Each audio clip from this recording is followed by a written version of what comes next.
पाणीपुरी बऱ्याच लोकांचा आवडता पदार्थ आणि वीक पॉइंट.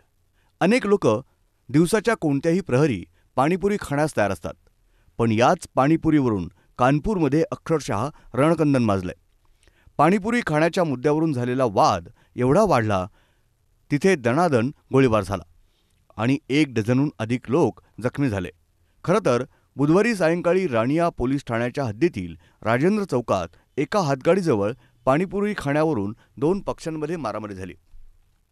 रिपोर्टनुसार वादानंतर काही वेळानं एका बाजूच्या लोकांनी दुसऱ्या बाजूच्या दुकानावर हल्ला केला. यामध्ये जोरदार दगडफेक झाली आणि लाठ्यांचाही वापर करण्यात आला.